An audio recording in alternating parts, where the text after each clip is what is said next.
Hola, buen día. ¿También? ¿Sí? Bueno, voy a aprovechar este contrapunto, por así decirlo, como me mencionó Trini.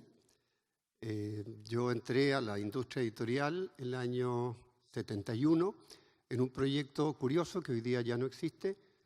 Era el inicio del gobierno del presidente Allende y había una propuesta dentro de su política cultural del desarrollo y creación de una editorial del Estado que se manejara con parámetros bastante diferentes a los tradicionales. Chile era un país muy poco lector, que tenía muy poca presencia de editoriales extranjeras y casi ninguna local. Me atrevería a decir que prácticamente Editorial Zigzag, una editorial muy antigua, que hoy día pertenece a un amigo, Bercelli, Alfredo, no había mucho más en el mercado. Se abastecía básicamente de libros de Argentina y de México. Bueno, en ese proyecto me correspondió ser el director comercial.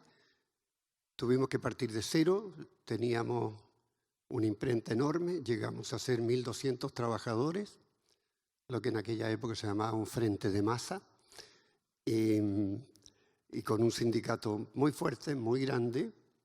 Me correspondió ser vicepresidente de ese sindicato y ese proyecto terminó el año 73, en septiembre, no por voluntad propia, está claro, y me vine a vivir a Argentina, para hacerla corta. Trabajé 20 años aquí en Argentina, los primeros 5 de manera muy estrecha con Javier Vergara, editor, y él propio, casi toda la familia Vergara, y creo que en ese periodo aprendí infinitamente más que todo lo que hicimos en Chile, que fueron muchísimos libros. Y a partir de ahí yo diría que tuve un proceso de profesionalización, de adquirimiento de conocimiento del mercado argentino, latinoamericano, y de ahí pasé a una cosa casi curiosa, pasé a hacer revistas y algunas de ustedes las deben haber conocido. Yo hice Condorito 5 años acá. No estoy orgulloso, pero lo hice bastante bien. 5 años haciendo Condorito y logramos, bueno, hice otras cosas como He-Man y todo eso, y que, dicho sea de paso, hoy día yo creo que se extraña porque no deja de ser un pequeño vehículo para el inicio de la lectura de muchos chicos, ¿no?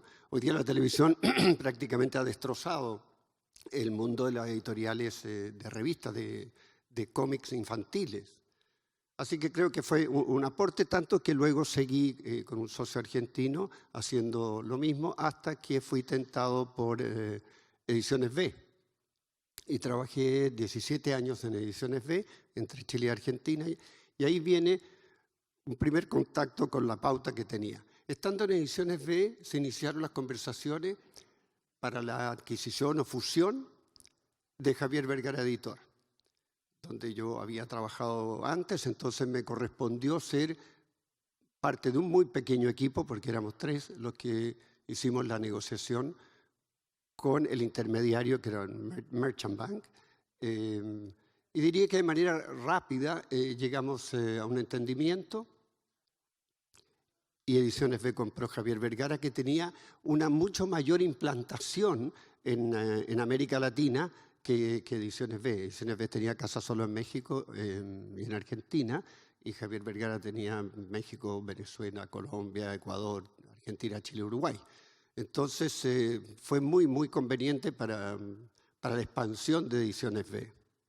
Y bueno, y ustedes sabrán, posteriormente Ediciones B fue comprada por Penguin Random House, donde yo también ya estaba trabajando en su momento, estuve 7 años ahí. Así que me ha tocado el tema de las fusiones y adquisiciones en buena parte de mi vida profesional.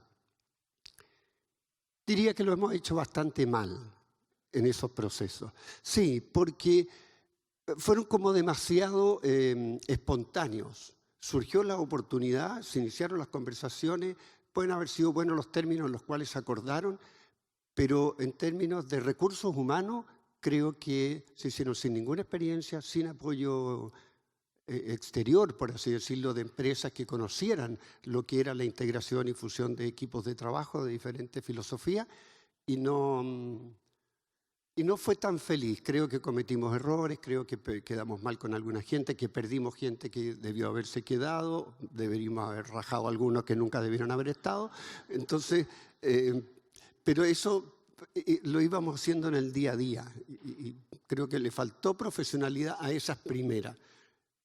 Javier Vergara tenía, bueno, muchas gracias, digamos, pero fue probablemente el primer editor argentino, porque su empresa era argentina y quedaba acá, aunque él es chileno, que abrió oficina en España, que abrió oficina en México. Siendo una editorial tamaño mediano para pequeño, tuvo esa audacia, esa visión y lo empezó a hacer. Y probablemente fue también el primero que negoció con un grupo mediano grande español para la venta de su empresa. Después vinieron otras experiencias de ese tipo, muchos más abrieron, MC también abrió casa afuera, pero esta otra pequeña editorial había sido de una audacia tremenda. Pero nos faltaba conocer los procesos de fusión y integración de empresas. Así que yo diría que ahí hay una crítica y que hoy día probablemente han corregido grupos posteriores, ¿no?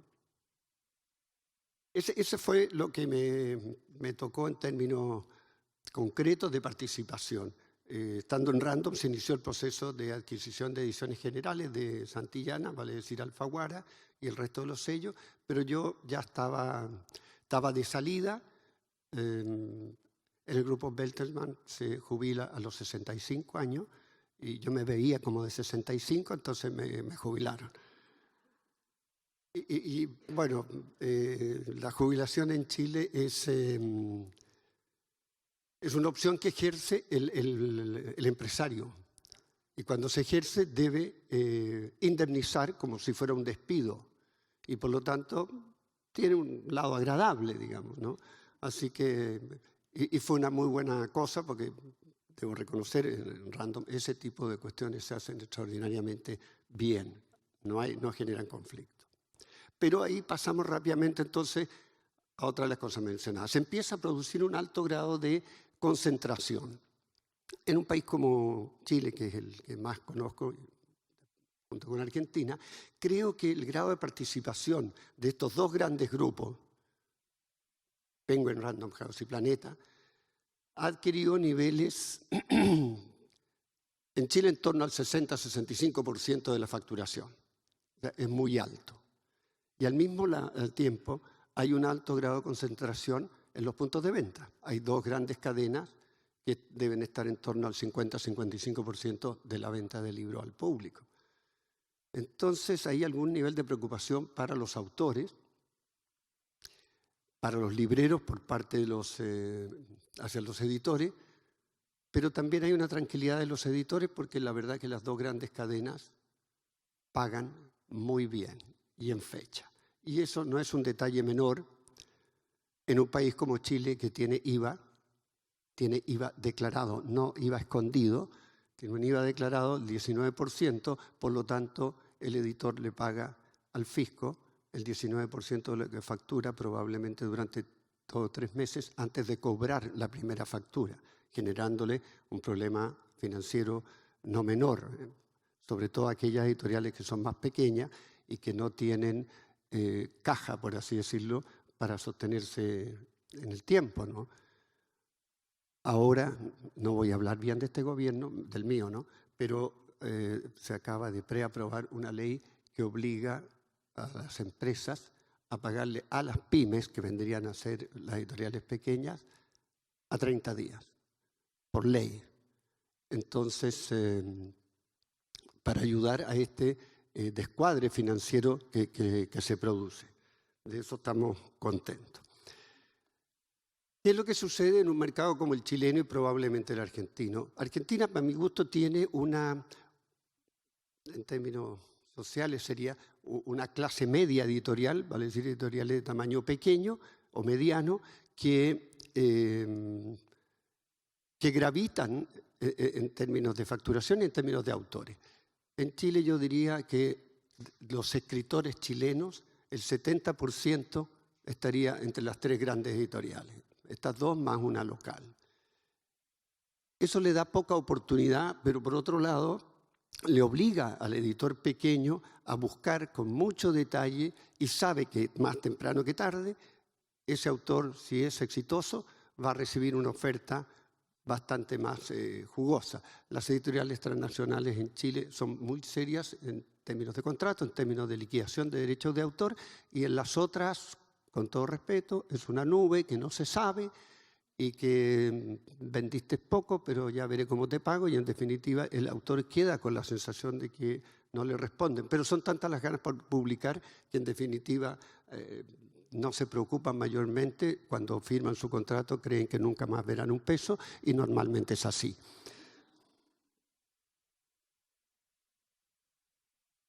Tenemos algunas características particulares en el mercado chileno con respecto al mercado argentino. Yo diría que las compras del Estado, que las mencionaron ayer las tres señoras que estuvieron dialogando, nosotros tenemos un porcentaje importante de compras por parte del Estado, de libros de interés general. Voy a dejar fuera los textos escolares. Pero sucede lo mismo que dijo la señora editora de Babel. Una vez vendido al aparato público, el editor no se preocupa qué sucedió con él. Simplemente cobró. Debo reconocer también que el Estado en Chile paga a 60 días rigurosamente todos los libros que se le venden. Y los precios y las condiciones en las cuales son vendidos figuran en Internet y todo el mundo se entera. Hay información para futuros años poder seguir compitiendo. Pero no hay ningún trabajo adicional sobre qué se hace con ese libro en las escuelas o en las bibliotecas. Yo pedí una estadística de los libros que compraba el Estado durante 10 años, que era una cantidad enorme de ejemplares y de dinero, y que nunca habían sido solicitados en ninguna biblioteca del país. Me dijeron que no me lo iban a entregar porque eso podía causar un problema muy grande. O sea, un libro comprado jamás solicitado. Y naturalmente a ese editorial le seguían comprando, a ese autor también, y no, a nadie le interesaba. Al extremo que la Dirección de Biblioteca, Archivo y Museo arrendó bodega para guardar libros que no tiene dónde poner y que nadie solicita. Eso no tiene sentido, eso no sirve, eso es una mala administración de recursos públicos, ¿no? Y cuesta mucho corregir, porque los presupuestos de la nación, si uno no los usa, se los restan al periodo siguiente y nadie quiere ver disminuido su partida presupuestaria. Hay editoriales que solo subsisten porque existen las compras del Estado. Y cuando tú tienes una participación muy alta de tu facturación por parte de un señor que se llama el Estado, se corre el riesgo que el editor sea el Estado. Y eso es grave. Y eso no debe ser. El otro problema de Chile, volviendo al tema del IVA, por suerte aquí esto es sin preguntas y respuestas, así que lo que yo digo es lo que va a ser. Si hoy día en Chile elimináramos el IVA del 19%, no se vendería un libro más, nadie leería más y quebrarían todas las librerías. Te van a decir, este señor está loco porque ha pasado mucho tiempo y se le ha reblandecido el cerebro. Pero mira, cuando tú tienes IVA, tú eres un librero y alquilas un local en un centro comercial donde está hoy día aproximadamente el 85% de las librerías de Chile. Ese señor paga IVA por el arriendo y lo descuenta del IVA que recibe del comprador del libro. Por lo tanto, el IVA en su arriendo es neutro. Y si sacamos el IVA al libro, su arriendo va a aumentar en un 19%. Y si alguno tiene un departamento o lo que sea y paga arriendo, de la noche a la mañana se lo suben un 19% y no tiene dónde cambiarse, porque todos los arriendos suben un 19%, estamos mal. Eso para empezar. Luego, seamos honestos, si yo tengo un autor, mismo autor, voy a citar a la compañera Isabel Allende, que vende en Chile 50.000 ejemplares año por medio de una novedad, más o menos de las mismas páginas, yo le voy a seguir colocando el mismo precio, tenga o no tenga IVA. Y cuando me saquen el IVA, mi EBIT aumentará un 19%. Y volveré a vender los mismos 50.000 ejemplares. Porque el libro, a mi juicio, es inelástico frente a variaciones de precio tan bajas. Esto quiere decir, si yo bajo el libro un 19%, no voy a vender un 20% más. Probablemente venda lo mismo, porque el factor precio no es determinante para ese libro, para ese precio y para el sector al cual está dirigido. La industria editorial en América Latina, entiendo, se maneja con muy poca información confiable, sistemática, sostenible en el tiempo. Pero todo esto son pequeñas percepciones por ensayo y error que se han ido haciendo. Entonces, el día que yo saque una novedad post-retiro del IVA, ese libro lo pondré al mismo precio, porque yo ya sé cuál es el nivel de mi demanda. El 76% de los compradores de libros en Chile pertenecen a los estratos socioeconómicos más altos. Entonces, ¿yo qué saco con ponerme populista con los ricos? Porque en definitiva le sacaría el impuesto a los más ricos. No tenemos mucha opción desde que ya se instaló el IVA, al igual que acá, que se instaló durante el gobierno de María Estela Martínez de Perón. Allá había un señor de uniforme que lo instaló. Entonces, hoy día es muy difícil revertir esa situación, muy difícil, y no sé si tan conveniente en términos de incremento de la lectoría. Muchas de las cosas que vimos ayer acá tienen que ver con, y lo dijo recién el compañero que me antecedió, brasilero, saber del lector. Pero ¿cuánto es lo que nosotros hacemos para fomento lector, para creación y desarrollo de nuevos lectores? Yo honestamente no conozco la aplicación o la tecnología que me permita incentivar a un chico de 4, 5, 6 años para que empiece el lector. Y vuelvo a la conversación de ayer. También una de las 3 señoras dijo que le había preguntado a un chico si leía y si sus padres leían. Es un punto de partida. Yo voy a usar tamaños muestrales 1. Yo tengo una hija, mi hija mayor, una maravilla, la preferida, y ella es una gran lectora, Mis 3 hijos son argentinos, así que me voy a dar ciertas licencias. Es una gran lectora, pero es de boca, yo soy gallina. Entonces, bueno, pero en fin, es una gran lectora, estudió literatura, estudió arte, licenciada en arte y ya está. Los otros 2 fueron criados de la misma manera, con el mismo cariño, son gallinas, son de River, pero no ha habido caso. Yo soy lector, soy muy lector. La madre de ellos, en menor grado, pero también. Cuando intenté que lo fueran y le fui entregando libros, me acusaron de violencia intrafamiliar y me querían llevar preso. No ha habido caso. Entonces no sé cuál es la fórmula. Ahora, no está mal 1 de 3 tampoco, ¿no? Porque creo que la tasa media en Chile debe ser muy distinta. Entonces, bueno, en fin. Quisiera que descubriéramos, que alguien en la ponencia siguiente dijera cómo se crea y se desarrolla hábito lector en un país, en una generación de hoy, naturalmente, en que tenemos lo que dijo, no sé si fue Martín o quién, que tenemos un desafío con los medios audiovisuales que no teníamos hace 50 años. Porque hoy día se venden menos discos, pero se escucha más música. Los cines pasaron por un periodo, supieron reaccionar, pero tenemos la competencia de los Netflix, tenemos, los propios cines se renovaron y hoy día sigue siendo atractivo ir al cine. Y nosotros estamos en un proceso de los libros, acercándolos a través del libro digital, a través del audiobooks. Pero eso es, siento yo, para el lector que ya tenemos. Porque ¿qué pasaría en nuestra industria si de repente, por obra y gracia de algo, se duplicaran los lectores? Tendríamos unos resultados estupendos. probablemente seguiríamos ya por un problema de competencia entre nosotros, pero tendríamos una masa crítica lectora lo suficientemente interesante como para que la industria funcionara muy bien.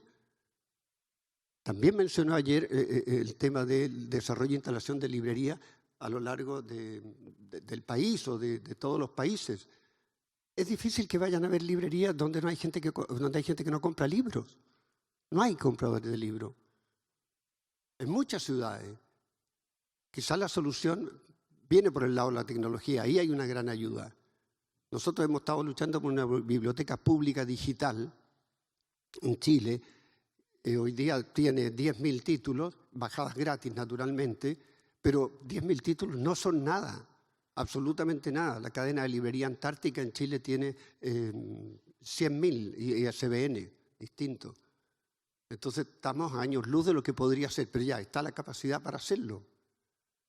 De tal manera que vayamos sorteando las barreras del precio, las barreras geográficas, las barreras de acceso en general.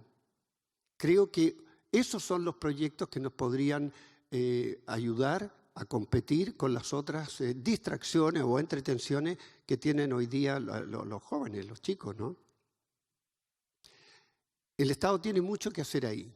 El Estado puede desarrollar una política pública de largo plazo que trascienda desde luego los gobiernos, de tal manera que en un periodo de 20 años sostenido podamos tener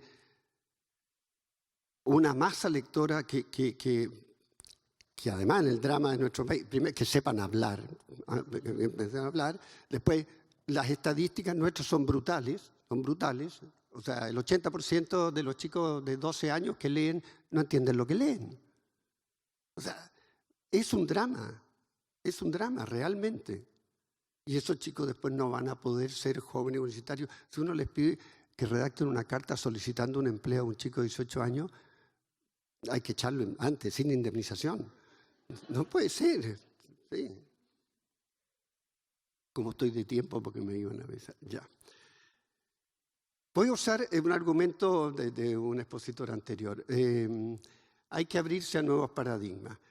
A mí el tema del IVA, que ha sido un tema de mucha pelea en Chile, y el tema de la piratería, que es otra característica de algunos mercados del Pacífico, por así decirlo. O sea, Chile y Perú son dos países que sufren fuertemente el drama de la piratería. En algunos casos, en el de Chile yo creo que hay una exageración, que dicen que de los libros que se venden, un porcentaje del 50% adicional corresponde a libros piratas. O sea, si se venden 100 libros, 150 sería el universo de libros vendidos, unos legales y otros legales. Yo creo que son mentiras porque entonces seríamos uno de los países más lectores de América Latina y no lo somos. Entonces se tiran cifras un poquito al voleo con el objeto de convencer a las autoridades que deben actuar. Las autoridades de nuestros países parece que están, o parecieran estar más preocupados de delitos de sangre y de delitos de droga que de una manta en una vereda vendiendo libros, desde luego. Pero también quisiera creer que algunos de esos compradores nunca serán compradores legales porque no les alcanza el dinero. Entonces no está tan mal que se gasten 10 pesos pirata en lugar de 100 pesos legales, por dar una cifra cualquiera. No sé cuál es el diferencial pero debe ser un quinto, ¿no? El editor pirata tiene una ventaja porque naturalmente mira la lista de los 10 más vendidos, compra papel sin IVA, imprime sin IVA y termina sacando el libro muy barato y además no paga derecho de autor. ¿Qué hacer frente a eso? En nuestro caso, una opción sería, la de siempre. Primero, la legal, la judicial, la policial. Yo creo que eso no sirve absolutamente para nada. Para nada. No lo hemos logrado en 50 años, ¿no? Además, el mercado del libro pirata también tiene estrategias comerciales. O sea, la señora que está vendiendo libros piratas está en una silla de ruedas y con una guagua prestada en los brazos, con un bebé. ¿Cómo va a venir la policía y se va a llevar a una señora minusválida amamantando que está vendiendo libros, promoviendo la cultura? Entonces estamos en un lío y yo creo que la opción entonces tiene que ser también la comercial. Trini ayer mencionó como un evento o un hecho, un suceso importante, en la historia de la industria el libro de bolsillo. Yo creo que mi país, al cual tengo algo de cariño, es el único en el mundo que tiene fijado por ley el porcentaje de derecho a autor. En Chile no se puede pagar menos del 10%. Entonces, los autores piensan que los editores somos todos ladrones y que es bueno que la ley marque eso. Bueno, puede ser que resulte, pero si una transnacional no tiene ningún problema en firmar un contrato con un autor chileno, radicarlo en Buenos Aires, pagarle el 6%, imprimir el libro y mandarlo a Chile. Entonces, ¿la ley de qué sirve? Bueno, lo único que ha servido es que nadie hace libros de bolsillo. Entonces, nadie saca el libro 40 o 50% más barato. Porque los costos no lo dan. Entonces, no hemos logrado convencer a las autoridades que bajen cierto nivel de intervención para poder, porque en Chile no está regulado el porcentaje que una galería de arte le cobra a una artista visual. No está. ¿Por qué se han metido solo por los libros? No tengo idea.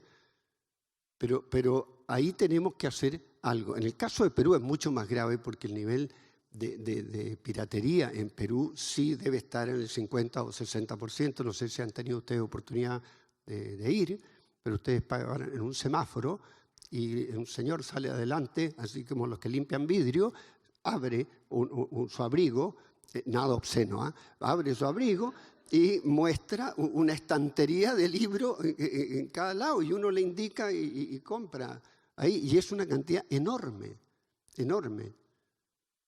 Peisa hizo una prueba y llegó a un acuerdo con ellos y les hizo una edición especial de Mario Vargas Llosa y se vendió muy bien.